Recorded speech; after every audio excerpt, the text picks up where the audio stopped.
नमस्कार। आप सभी का बहुत बहुत स्वागत।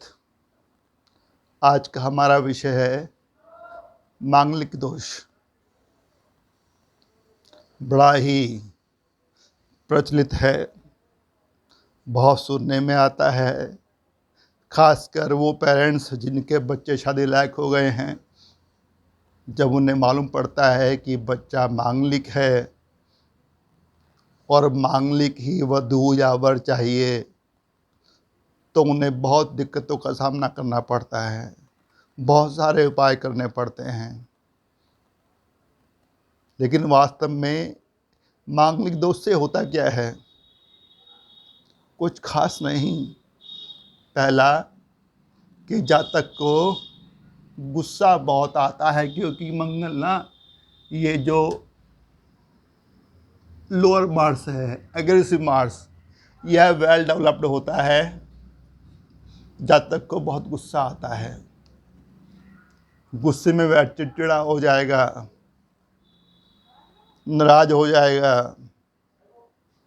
आक्रामक भी हो सकता है, हिंसक भी हो सकता है।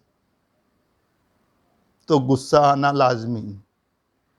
नंबर 2, मांगलिक है, शादी में अड़चनें आएंगी, शादी विलंब से होगी। पहली बात तो जल्दी से रिश्ता मिलेगा ही नहीं, मिल भी गया तो सुयोग्य नहीं होगा, अगर हो भी गया तो रिश्ता टूट भी सकता है। मतलब किसी न किसी कारण से विवाह में देरी होती है। यह है मांगलिक दोष।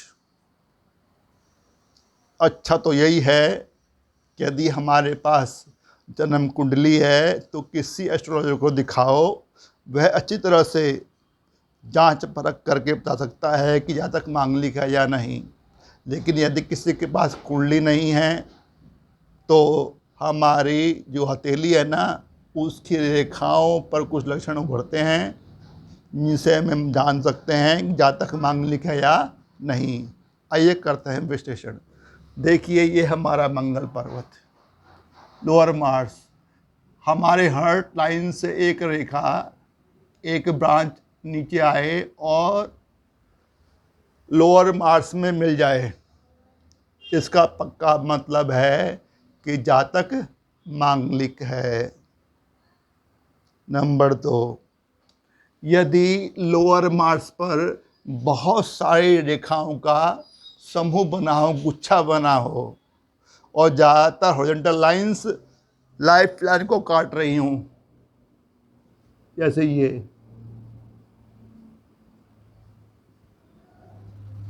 राहु रेखा या वर्टिकल लाइंस, ये भी इशारा कर रहा है कि वेल डेवलप तो है। क्योंकि ज़्यादा रेखाएं हैं तो मतलब जातक मांगलिक हो सकता है। आगे चलिए, ये लाइफ लाइन, ये ब्रेन लाइन, इसके बीच जो अंतर होता है, अगर ज़्यादा हो गया, ज़्यादा मतलब ये है, अगर ये ऐसे हो गया मान लीजिए, तो हार्ट लाइन और ब्रेन लाइन में थोड़ा अंतर रह गया।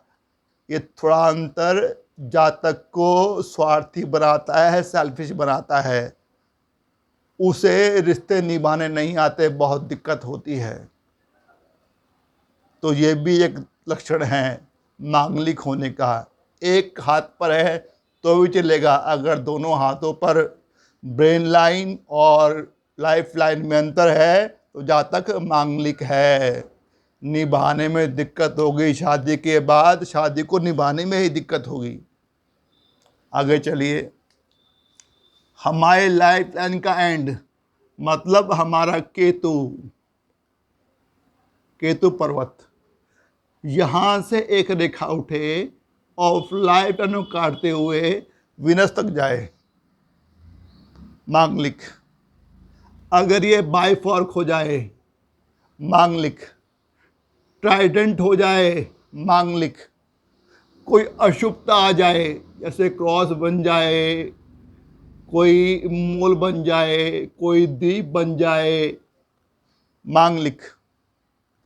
और कई बार तो ये केतु से नहीं निकलती, ये लाइफ लाइन से एक ब्रांच निकलती है, विदेश जाने की, वहाँ से निकल रही हो और लाइफ वीनस पर पहुँच रही है, यही मतलब लाइफ प्लानों काटा है तो बहुत घातक हो सकती है।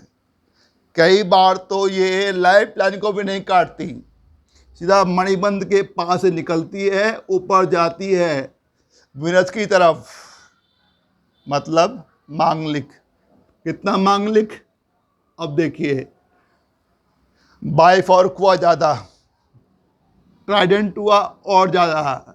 अगर कोई यहाँ पर कट आ गया, अशुभता आ गई तो और ज़्यादा। तो एक फैक्टर, दो फैक्टर, तीन फैक्टर, चार फैक्टर। और मांगलिक दोष का सीधा संबंध किससे है? शादी से।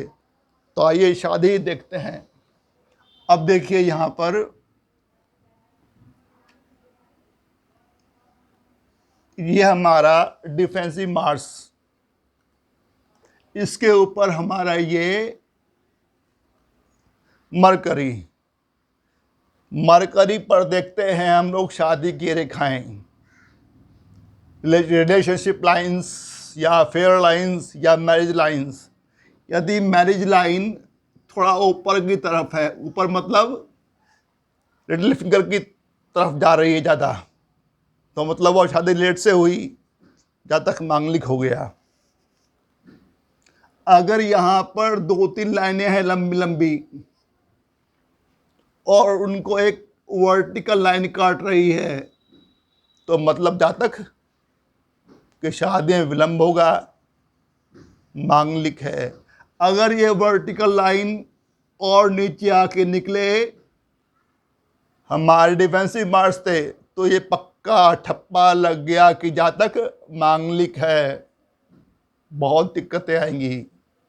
अब मान लीजिए इनमें से ये लाइन शादी की रेखा है, अगर नीचे की तरफ मुड़कर हार्ट लाइन पर कुछ हो जाए, तो मतलब मांगलिक। शादी के बाद खूब गृह क्लेश होगा, अशांति होगी, बहुत दिक्कतों का सामना करना पड़ेगा। अगर हार्ट लाइन को भी क्रॉस कर दिया, नीचे आ गई, तो और अशुभ, बहुत ज़्यादा मांगलिक दोष की मात्रा। अब जहाँ तक क्लेश तो करेगा ही, अलग रहना भी शुरू कर देगा। हो सकता है कि कोर्ट तक पहुँच जाए, बात तलाक तक पहुँच जाए, तलाक भी हो जाए, निभे ही नहीं। दोष किसका है? मांगलिक दोष। तो ये मांगलिक दोष हमारे वैवाहिक जीवन में एक महत्वपूर्ण भूमिका अदा करता है। लेकिन मेरा मानना है कि जिसका भी मांगलिक दोष बन रहा है, अक्सर उसे बहुत ही कसूरवार मान लिया जाता है। लगता है कि जीना मरना तो उसने ही खुद ही बना रखा है। ऐसा नहीं है, उसके हाथ में जन्म नहीं था। किस नक्षत्र में, किस भाव में, किस राशि में, ये तो ऊपर से निर्धारित था।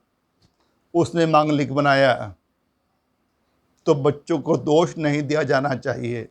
फिर भी यदि आपको हथेली पर ये लक्षण मिलते हैं, तो मैं तो कहूँगा किसी एक्सपर्ट को, यदि कुंडली है, किसी एक्सपर्ट को दिखाओ, वो आपको परामर्श देगा, कुछ उपाय भी बताएगा। और मैंने खूब देखा है, 70-80% लोग मांगलिक होते हैं, खूब अच्छी ज़िंदगी बीतती है। हल्की फुल्की तो सब जगह चलती है। जिन लोगों के 7 फेरे होते हैं, क्या उनके तलाक नहीं होते? क्या जिन लोगों ने कोई फेरे ही नहीं लिए हैं, उनके सबको तलाक हो जाते हैं? ऐसा नहीं है, निभाना पड़ता है। और हमारे पास कितनी टॉलरेंस पावर है, कितना पेशेंस है, ये भी अलग बात।